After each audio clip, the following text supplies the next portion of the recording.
The movie opens up in a top-secret Russian military facility, where a group of army officials are overseeing a new generation of weapons, powered by AI. These unmanned robots are capable of destroying solo as well as multiple targets effectively. To simulate their defensive capabilities in a real combat scenario, Russian tanks are sent towards the robots. But for some reason, the robots engage in offensive mode even though they aren't programmed to do so. The army personnel, watching from a secure bunker, order the tanks to open fire and destroy the robots. However, the robots dodge all the attacks and utterly decimate the tanks as well as an attack helicopter. After destroying all the military arsenal, the robots turn their attention towards the bunker where the army personnel are hiding. They eliminate all the humans with bullets and destroy the entire bunker with a missile. The robots are being controlled by a cyborg-like human being named Avgust Kiritov who appears out of the smoke. We do not yet know what his plan is, but he marches on with his newly acquired robots. The news of this incident soon reaches the Ministry of Defense in Moscow. Inside the command center in the ministry, General Dalgov briefs others about a top-secret Soviet program called the Patriot.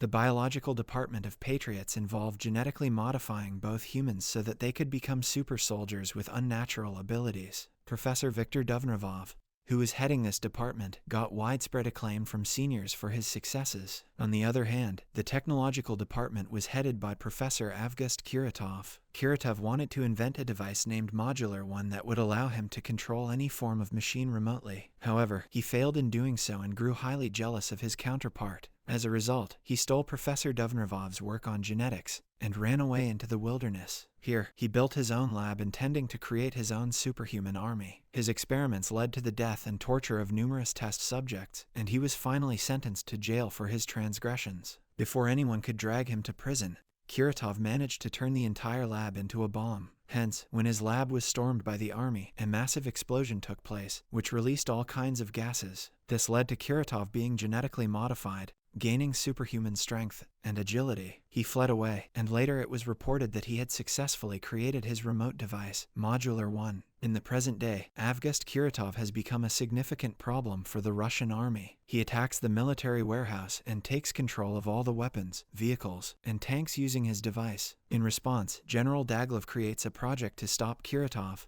and names it Patriot. He entrusts Major Alina to find out the whereabouts of the superhumans created by the villain and convince them to help the military avert this threat. Immediately, work begins at the headquarters of Project Patriot. After searching their entire database, they find reports about several weird happenings in various parts of Armenia, Kazakhstan, and Siberia. Following these leads, Major Alina first heads to a remote monastery in Armenia, where one of the superhumans created by Kiritov, Lernik, is living the life of a hermit. The Major introduces herself as the new head of Project Patriot, which immediately triggers memories of horrendous experiments in Lernik. He uses his powers to control rocks and threateningly moves closer, asking her to leave him alone. However, on hearing that he has a chance to take revenge on Kiritov, he immediately agrees to join Project Patriot. In the next scene, we see another superhuman, Temir Khan, in the middle of a dry lake in Kazakhstan, meditating with his two curved swords. He is currently being hunted by a mafia group who have come to the lake with multiple pickup trucks equipped with machine guns. Before anyone can even blink their eyes, Khan slices the mafia boss in two halves using his incredible speed. Angered by the death of their boss, the gunmen open fire, but Khan is even faster than their bullets and efficiently manages to kill everyone. Just as the dust is settling down on the battlefield, Lernik arrives at the lake. Lernik then asks his old colleague to join him in the mission to punish Kiritov. Noting that the task will be difficult,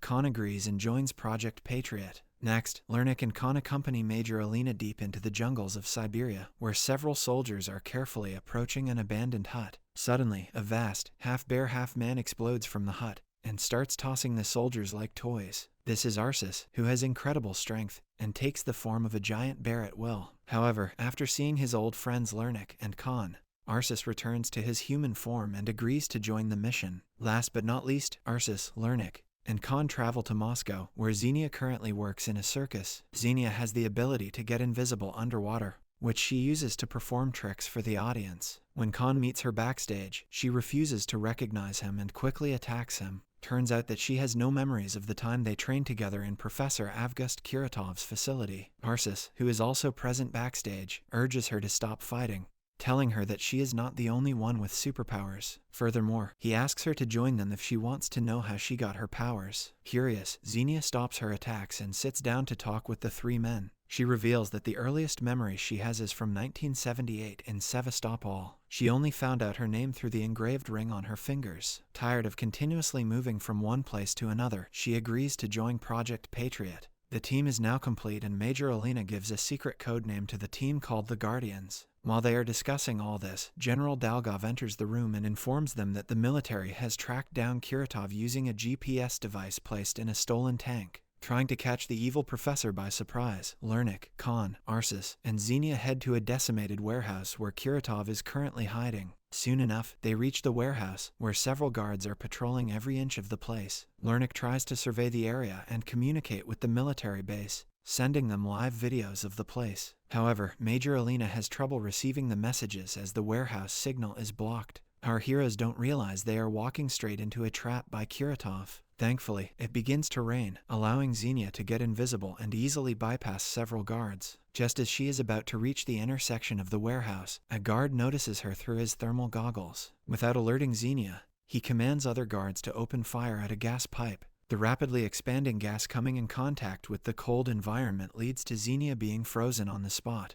On the other side of the warehouse, Arsis takes his half-bear form and starts rampaging at several guards at once. He is mighty, and even their bullets do not affect his thick skin. Realizing that conventional weapons are ineffective, the guards devise a hunting net and manage to subdue Arsis, who reverts back to his human form. Unaware of all this, Khan slices through several guards like a hot knife through butter. Even when several men corner him, he silently eliminates everyone using his blinding speed. Nevertheless, he gets distracted in combat, fighting multiple enemies at the same time while a sniper aims a dart on his arm. The ninja neutralizes the sniper with a dagger, but is hit by the dart in return. Soon enough, the sedatives inside the dart begin to show their effects, and Khan, too, falls to the floor. Inside the warehouse, Lernik begins fighting against multiple guards at the same time. The monk uses his abilities to control the earth, and creates an armor of rocks around his body. He then punches his enemies with giant rocky fists, while his armor protects him against the shower of bullets. Unlike other guardians, Lernik manages to overcome every single guard attacking him. But the fight is far from over as Kiritov himself comes out to the battlefield. Lernik gathers the rocks around the warehouse and hurls them at Kiritov, but it doesn't budge the evil scientist. Instead, Kiritov runs straight at Lernik and smashes his rocky armor with a single punch. Enhanced by his robotic extensions, Kiritov quickly tosses the Guardian all over the warehouse. Displaying his immense power, he grabs Lernik, delivering a devastating knee to his back and leaves him almost lifeless on the floor. Since Major Alina cannot establish a connection with any of the Guardians, she hops on a helicopter to examine the area. But when she arrives, there is no one at the warehouse except the badly injured Lernik, lying unconscious on the floor. Not far away, Kiritov imprisons Khan, Arsis, and Xenia in a magnetic force field prison at his secret base. He offers them a chance to join him in the mission to conquer Russia, but the Guardians refuse. Despite this, Kiritov gives them 24 hours to think about their decisions, and informs Arsis that he has his army of clones for now. Later, the evil scientist goes to a military facility at Nojinsk to take control of the tanks and other vehicles stationed there. Using them, he launches an invasion of Moscow, causing mass evacuations of civilians out of the capital. While Kiritov is bringing down a massive tower in Moscow, General Dalgov arrives at the spot. Unbeknownst to everyone, General Dalgov had secretly made a deal with the enemy, and had knowingly set up the Guardians to fail so that Kiritov could capture them. Having completed his part of the deal, the general is no longer of any use to Kiritov, who strangles him to death on the spot. Meanwhile, at the hospital, Lernik finally wakes up and tells Alina how bad he felt when he lived long enough to bury his own daughter and grandchildren. Moved, Major Alina tries to console him but is interrupted by a nurse informing that a scientist who claims to have worked here before wants to see her immediately. When Alina goes out, she finds Dr. Viktor Dovmravov, the ex-head of Project Patriot, waiting for her. Seeing his old colleague on the news, Dr. Viktor decided to come out and help the military in any way possible. He then tells her about Kiritov's secret lab and begins the process of healing Lernik. Using the information provided by Victor, Alina and her team make their way to the secret lab and eliminate the guards patrolling around. She then finds Xenia, Arsis, and Khan and frees them after shooting the transmitter that generates the magnetic force field. Then, they fly back to the military base, where Dr. Victor has managed to heal Lernik. Also, with Victor's help, The military has created specialized suits for the heroes that amplify their abilities and protect their weak spots. Lernik gets an electromagnetic whip designed to increase his long-range attacks, while Xenia gets a suit which allows her to use her invisibility power even outside water. On the other hand, Arceus gets a machine cannon system that picks up targets based on where his aggression is focused. Last, Khan gets a bodysuit that protects him from physical attacks like bites and darts. Together, the Guardians start training for the inevitable showdown against the all-powerful enemy. Meanwhile, in Moscow, Kiritov is preparing to use the Ostankino Tower and the Federation Tower for his Module 2 project. He intends to transmit a signal through an old Soviet satellite, which will then be sent to every other satellite orbiting Earth, and use it to seize control of all technology in the world. He uses a force field to protect his beacon tower and destroy several jet fighters that are sent to stop him. Undeterred by this failure, Major Alina comes up with a plan to stop him using special keys that circumvent the force field. During their last fight with the guards, the military had salvaged one such key, but they will need to find several more in order to disable the barrier. Once the barrier goes down, the Guardians plan to climb the Ostankino Tower and destroy Module 2. Simultaneously, fighter jets will swoop in and ultimately destroy the entire Moscow complex with missiles. Next, the Guardians go to Moscow. Xenia and Arceus advance through the streets while Lernik plans to infiltrate through the underground parking lot. Finally, Khan uses an airplane to fly above Kiritov's force field. In the underground parking lot, Lernik uses his electromagnetic whip to great effectiveness offensively as well as creating a shield to protect himself from bullets. At the same time, Arceus makes light work of tossing several clones in his half-bear, half-man form. Unable to match his physicality, some clones take cover behind a bus and start shooting at Arceus from a distance. Seeing this, Xenia uses the new invisibility abilities granted by the suit and clears out the hiding guards. However, more and more clones keep pouring out on the streets, overwhelming Xenia to the point where she has to retreat. Noticing his friend in trouble, Arceus is unable to control his rage and goes full bear mode.